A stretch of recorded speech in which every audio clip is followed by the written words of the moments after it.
welcome back to the fifth episode of Buckets and Banter, which did not start off on the nicest note. We thought the episode went off perfectly. We recorded a whole episode, but the audio was fucked. Fucked. Yeah. It's so pissing off right now.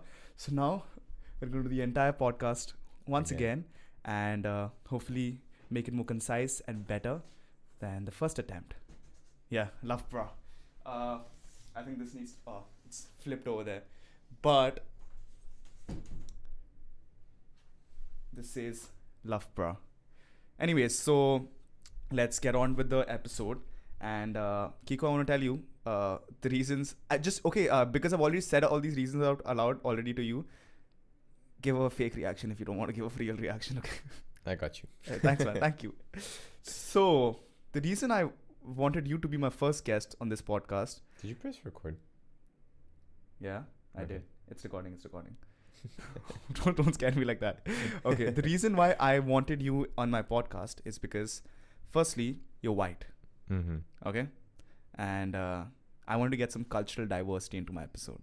So, what are your thoughts on me calling you white and inviting you on the podcast? Do you feel racially maybe not maybe left out, or maybe you're white, so you can't feel left out? Yeah, if anything, I was going to say, if anything, it's the first time I feel like I'm, Special. yeah, different. I was going to say different. Okay, fair enough. And another reason is because this is a thought that I've already told you, but I'm going to repeat the thought once again. Is because when I was cycling down and I was thinking about what to talk to Kiko about, I started noticing how attractive men's legs are. Okay, because I saw guys running and the cuts on the legs were pretty fucking good. So I was like, you know what? I think Kiko also has really nice legs, which we saw during the Wonder Kids FC match where he wore his shorts and came and he was playing football. And because it's not every day that you see Kiko with shorts, and because it's cold over here. But other than that, I also want to talk about how great of a football player he is, because once we were in the same team, I rely on a lot of my athleticism, and Kiko has the eyes to match my athleticism is what I felt, is because whenever I looked at a gap, I may have not finished all the shots, may have not finished 50% of the shots, but whenever I saw the gap and Kiko saw it too, he always made sure the ball reached there. And somehow when I knew for a fact that it's not, like, I was like, this is me reaching for it, like, I don't think it's going to reach. But if he saw it, it's reaching exactly where it's supposed to reach. So Kiko is an amazing footballer and a good friend of mine. My first white friend in UK. Let's say UK. And welcome, Kiko. How do you feel right now? Oh, I feel good. Full of, how do you even say it? Full of energy? Yeah. After a 30-minute episode that we already recorded. Yeah. No, but I was going to say, it was clearly, it was really nice. Thank you. Kind words, you know. Okay, fair enough. So first, let me ask you, let's just get into how you fell in love with football and why did you choose football, when did you choose football, and all of those questions. Let's get that out of the way.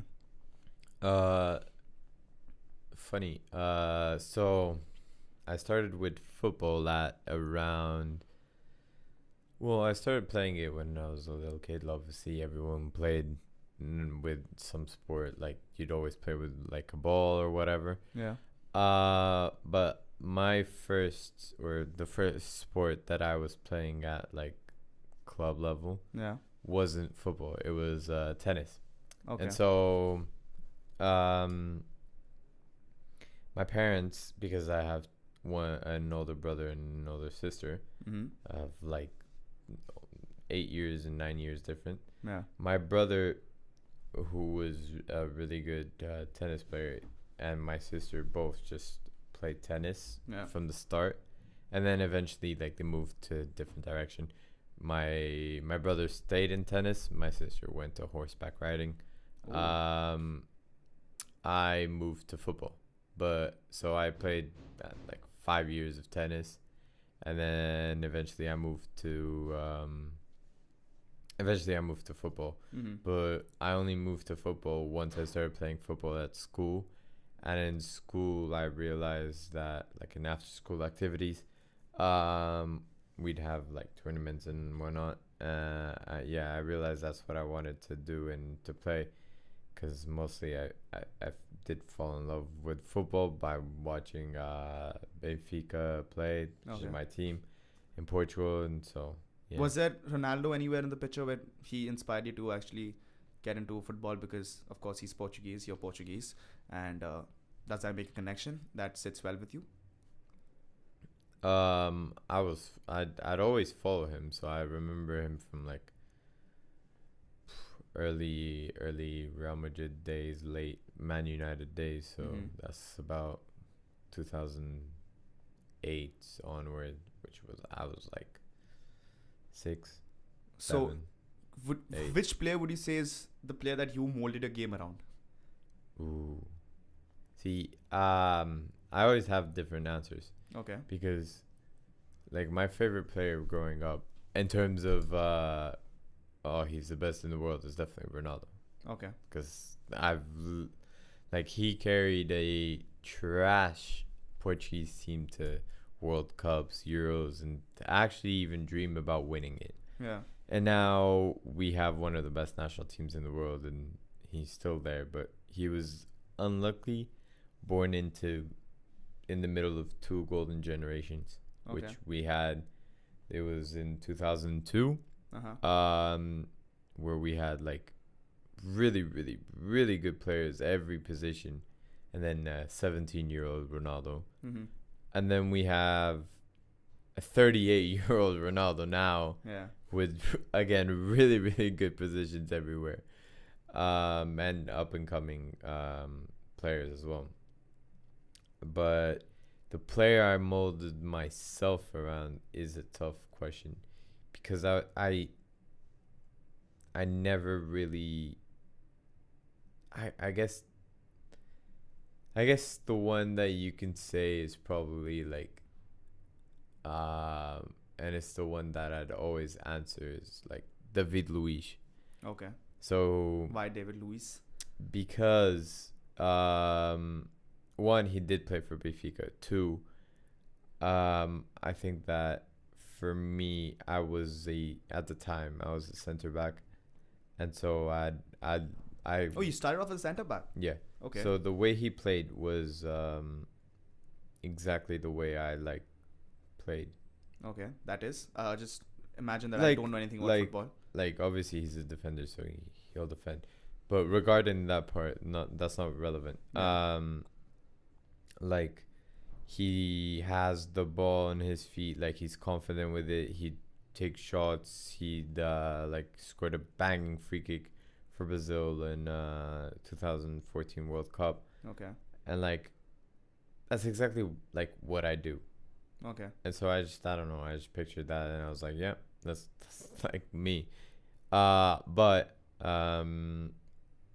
as I grew up, I stopped watching. I stopped thinking about I want to be like him.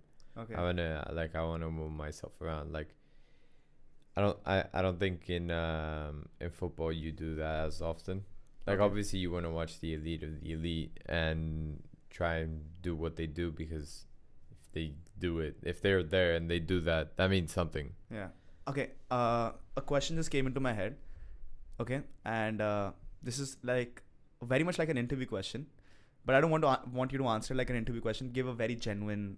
Who is Kiko, or who is Francisco de Campos? Please complete the rest of it. We've done this before, but I'll just say it in Portuguese. First of all, it's not Francisco de Campos. It's Francisco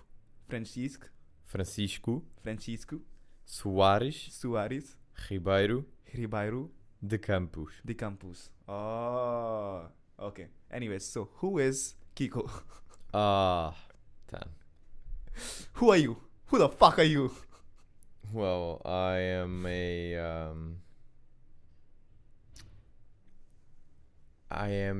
so I got you right. I got you. No, you didn't. So I'm addicted to sports. Okay. All my whole life has been revolved around sports, whether I'm playing football, basketball, volleyball, even anything really, tennis. I'd do it all. If there's a sport, I'd probably have tried it. I probably have done it. Yeah. At least in school or like PE, and I'd always like have fun doing it, even if it's just for the jokes. Yeah. But yeah, so I am a person that like sports is it, and now also gym, if you consider that a sport, or Of just course it is. Yeah. Working out is a sport. and then in terms of like how do you say it? Like characteristics, Yeah. I guess, or traits is like, I guess a lot of people have seen me as a leader, Okay. as a kind, welcoming person, as someone sure. who is scared to make mistakes, but in the sports field isn't necessarily. Okay. That Coming to that point, I feel we as athletes are very confident in the sport they play. I am you've seen how confident I am. I just keep boasting about that I'm the best, that I'm the best. Yeah, Fortunately, before the futsal tournament that we had, our team, Wonder Kids FC, we went around telling everyone, at least I went around telling everyone that why you guys even playing in the tournament, because you guys are going to get the fuck out of there in like a second. Mm-hmm. And it was just a lot of trash talking from my side, I felt. And then of course our rest of our G team also joined, and but we backed it up somehow. Even during the tournament, I kept trash talking everyone, and we somehow ended up winning the tournament with ease. Even though they're very good teams, we ended up winning it with ease.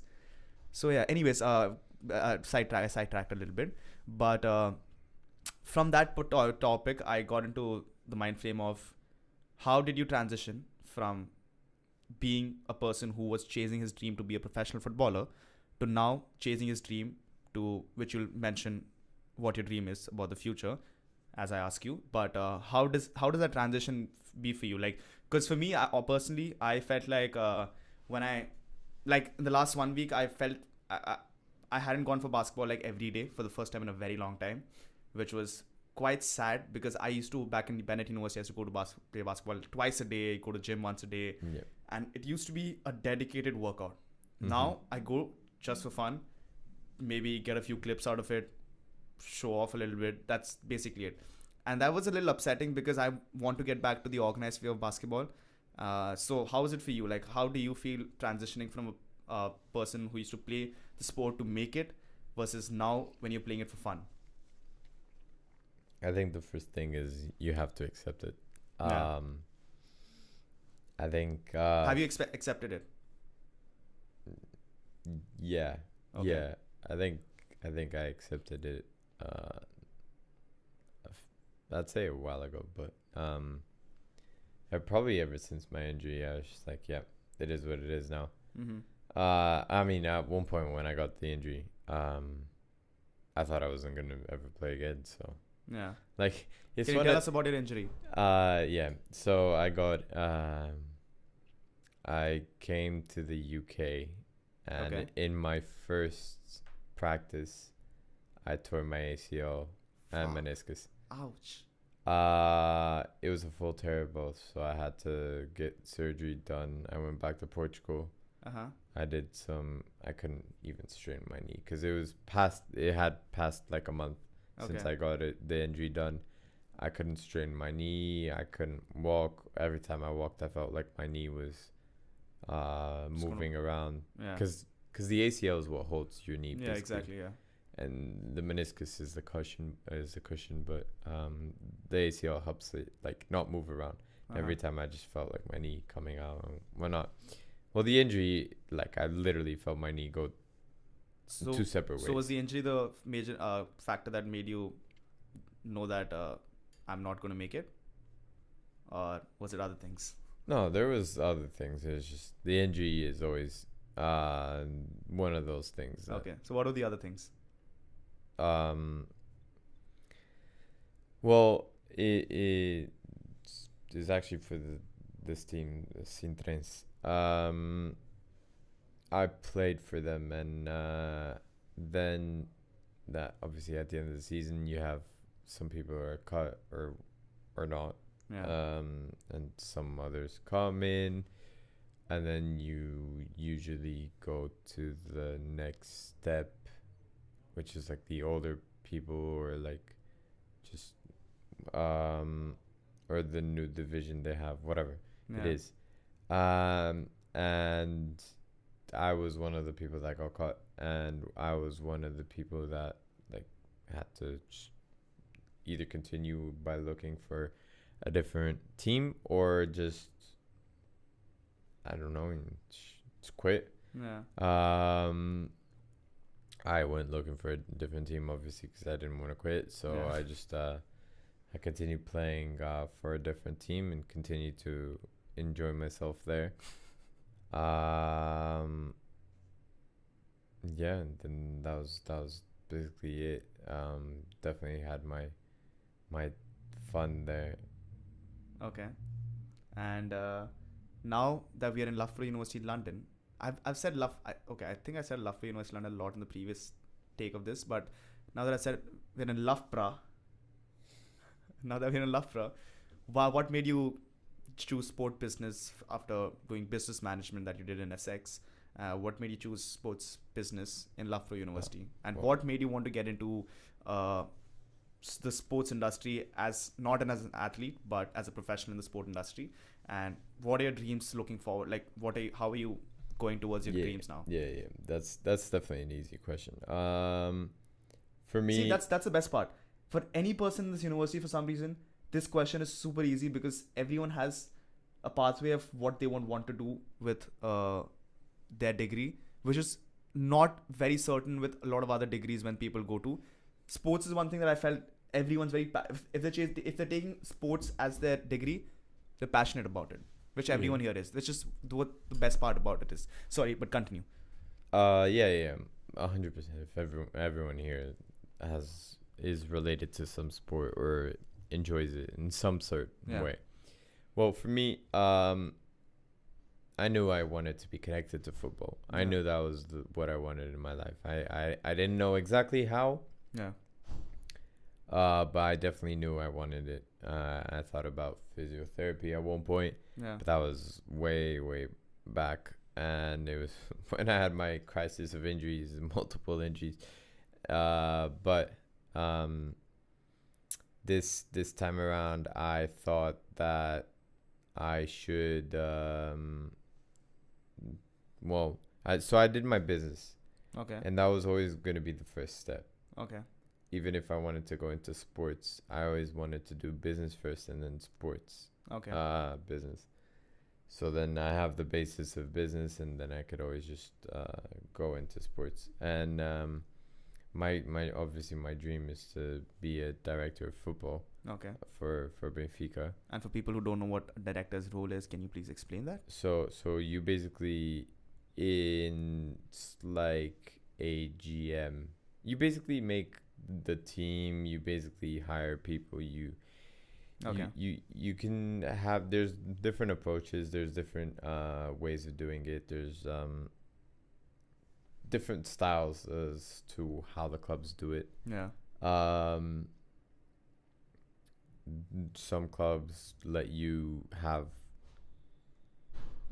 do whatever you want. Yeah. So you hire the manager, you hire potentially a manager that either you have worked with, that you know he's good, or you hire someone that has similar ideology as you. Yeah. So if you play, say, tiki taka, you'd probably get like Guardiola. Okay. If you play Gegenpressing, you probably get Klopp. Okay. Or people around those What is your ideology.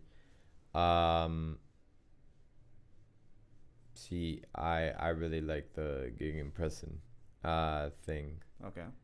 that they have around it. So I'd probably go for like a Klopp of this world or whatnot. I think the tiki taka is very boring, and it just doesn't work.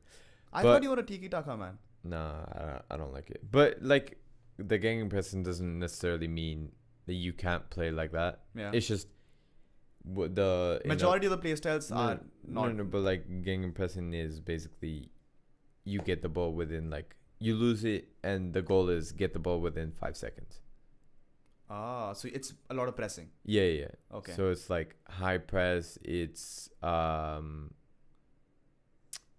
Okay, that kind of makes sense because the way you played also during the futsal tournament, if you ever lost the ball, if anyone ever lost the ball, you pressed and somehow you're actually very good at defense. Like you somehow always, like if anyone tried to go 1v1 against you, they couldn't. They just couldn't. You somehow just put your feet somewhere and the ball was back at you. I used to be a lot better. Now I'm a bit slower, a bit less agile. Knee injury, obviously. Of course, knee injury. Yeah. No, but I do feel it. I do feel that ever since my knee injury, I've been a lot slower. Okay. But your dream of director of Benfica. Yeah. So to get there, it's a bit tough. You just have to know a lot of people. You just have to work the hardest possible and somehow get inside and then just get through. So you're not there's no team in the UK that you want to work for. Well, is there? Well, no, I'd work for anyone. Fair. Whoever wants me, sign me up. I don't. Did you guys hear? Well, if anyone's looking to hire Kiko as a coach or something, or as the director, if you want to, if out of this podcast you want to take Kiko as a director of your team, go ahead and do it. Trust me, I'd do better than a lot of people would. But same. If you want to take me as a general manager of the Golden State Warriors, I mean, I do respect everything that's happening in the Warriors, but if you want probably Mike Dunleavy getting an assistant GM and it being me, I would love taking that role. But yeah. But I seriously sometimes I don't get it. Like you look at Chelsea. Chelsea have like infinite amount of money. Yeah. But clearly they don't know what they're doing. Yeah. And I don't get how. Like how is that possible? Uh-huh. Like come on. And so like for example, could easily do better than them. Okay. There's a lot of teams that you'd just be like, yeah, I could definitely do better than them. Yeah. Fair enough. You just have to stabilize the club first, especially in a club like Chelsea. You have to stabilize it. You have to make sure people realize this is time to rebuild.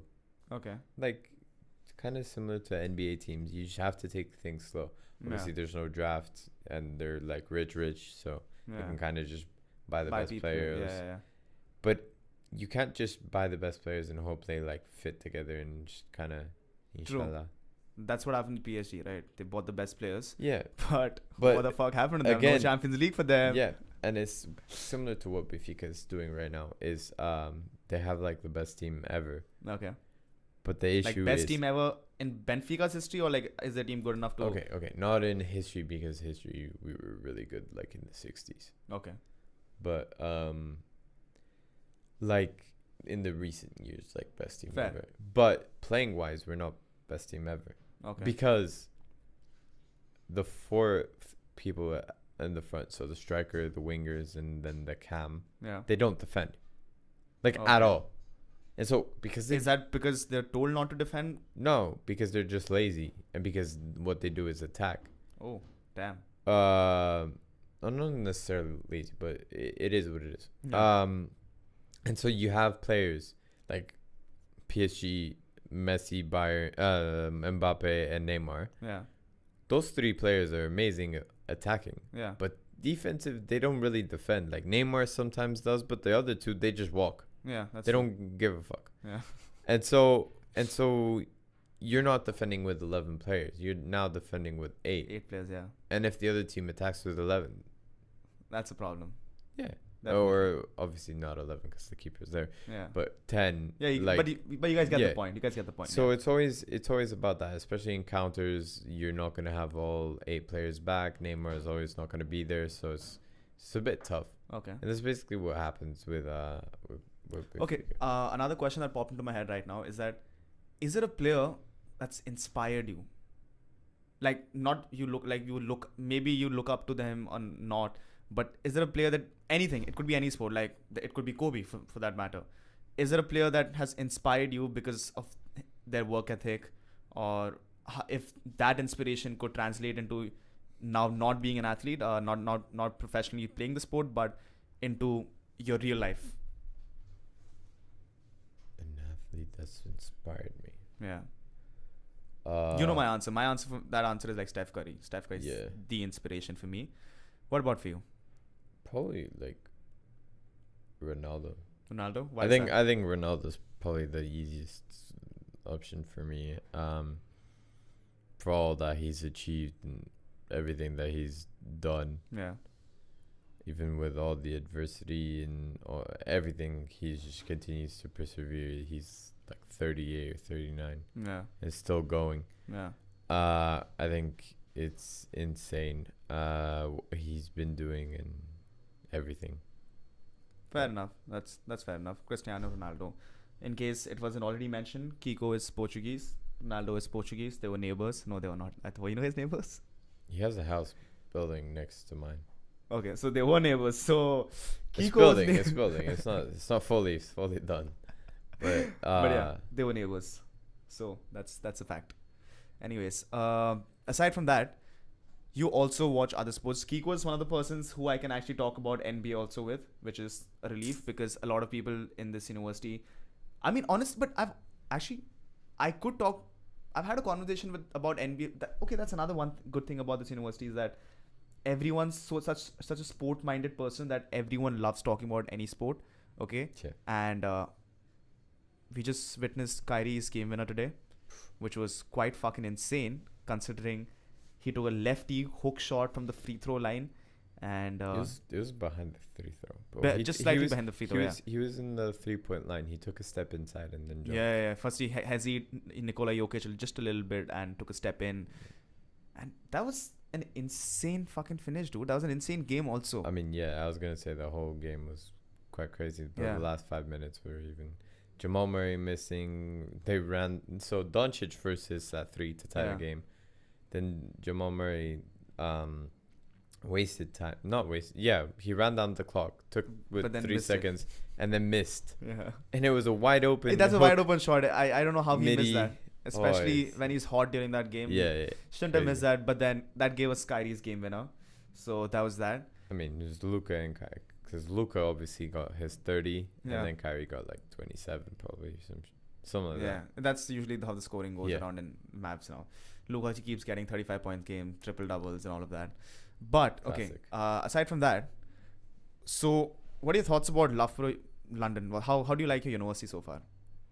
How do you like your life in your university? Even though you don't come out drinking with us anymore. No. How do you like your life? I like my life. I think I don't go out as much as mostly because wait, let me point out the funny thing, okay? So I do want to go. Pause. Let me point it out, okay? I do want to go. Wait, pause. No, listen. Let me say. So last week, Kiko was like, when are we going out? Yeah, let's go out. Out. We went out to Crate. The fuck is Crate? My fucking brewery. That's not out. Yeah, but anyways, that is out. That's the first step towards going out. The fuck is going on over here? I think it's a good time to check. It was a quick break to check whether the audio is correct because we don't want it to be bad. We should have checked way before. Yeah, but then it wasn't. Yeah. Honestly, I can't. It's fine. It's fine. The audio is fine. I know. Anyways, so Kiko didn't come out with us this Friday or the Saturday that we went out. But hopefully Kiko will come out with us once again soon enough. Are we going out this weekend? Weekend? Yeah. Why weekend? Why not like tomorrow? Well, fuck it. Let's go. No, tomorrow I have work. And we have class. And then we have a quiz. No, you don't. We have a quiz tomorrow. Yeah, tomorrow, not Wednesday. Yeah. You always have to think about the day after, not the day of. Okay, so day after. No, as in like you go out Tuesday, you're going to be dead Wednesday, not dead Tuesday. That's true. But then I work tomorrow, so I can't make it there. Yes, you can. What time you finish work? At 12 o'clock. Exactly. After 12, you are the person who's not. I don't want showing up in Sandy's house and doing karaoke. Huh? What will we do after 12 o'clock in the UK? What do you mean in the UK? You go out. What is open after 12? Everything? Fuck no. UK is shut after like 12. Okay. I need to teach you something. Okay. Anyways, Kiko will teach me all those later. But I think we've talked quite enough for this podcast. Don't you think so? Is there anything that we could add on to it? I think you missed maybe a few things that you probably asked in the first take. Can you remind me? I don't know. Ask you a concluding question, and then I'm going to ask you another thing towards the end. But what is a message or advice that you would like to give to listeners who may be facing challenges in their own athletic or professional journeys? From your personal experience, what advice would you give people? That's a good question, I feel. Okay, first of all, I think there's a few things I'd like to say. First, trust people. Like, don't think anyone's trying to do you wrong necessarily. Like, if a coach says something, or if a friend says something, or if a parent says something, they might not be right. Like, no one's ever always right. Yeah. But like, listen to them, understand where they're coming from, understand both points of view, yours and them, regardless of what you did or what the situation is. I think you should always listen. I think you should take your opportunities. Okay. Like, don't. If you have the opportunity, just do it. Like, don't think about it. Just do it. Fair enough. Nike. Just do it. Hopefully this in the future it is sponsored by Nike, but not right now. But just do it, guys. Oh, that's a camera over there. Sorry. And to add on to that, would you like to say something to your friends who'd probably be watching this episode, because Kiko is on this episode? Would you like to say something like you said back in the previous take in Portuguese? We'll just wait for that. But who the fuck is that? Okay, anyways, that's all. Yeah. Anything in Portuguese? Yeah. I can say a few words in Portuguese. Go for it. I'd love to hear you say something in Portuguese. Gets me off at night. Oh. Yeah, you'll be so clueless looking at me and being like, what the No. I just like hearing you say something. Okay. Bem. Meu Deus. Bem. Isto que eu tenho para dizer é muito simples. Era só... Pá. Vou ser mais breve da última vez. Tinha dito merda completamente e só disse tipo, os portugueses é que mandam aqui e tudo mais, mas um gajo agora vai ser mais simples e mais direto. Era só para mandar aí um abraço ao BNH ou da agency, como quiserem, qualquer um dá. Mas depois era para mandar um outro abraço aí aos The Fuckers. Depois era fácil acabar com um beijinho aí para o meu amorzito. Pronto, que eu amo muito. Que senão ela mata-me se eu não disser isso. Pronto, malta. É isso. Não continuam a perseguir os vossos sonhos. E mais importante é amarem-se a vocês próprios. É isso mesmo.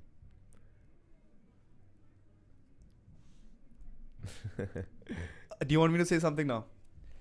Yeah. E cara Messi. I don't know, it just came to my head. I want to say that. But yeah. That was a good goal though. Huh?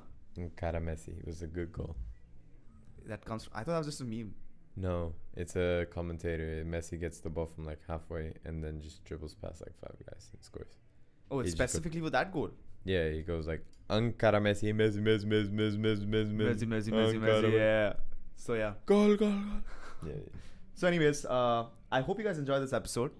This was Kiko's story of how he went from his dreams to be a professional footballer to now his dreams to be the director of Benfica. Kiko, I really hope that you do become the director of Benfica, and I hope you achieve the best in life. If not, the president. The president works. President of the country, country or the... No. Okay. I don't fuck the country. Okay. I just care about it. My country is Benfica, bro. But okay, yeah. So I hope you do everything that you want to do in your life. Me too. Yeah.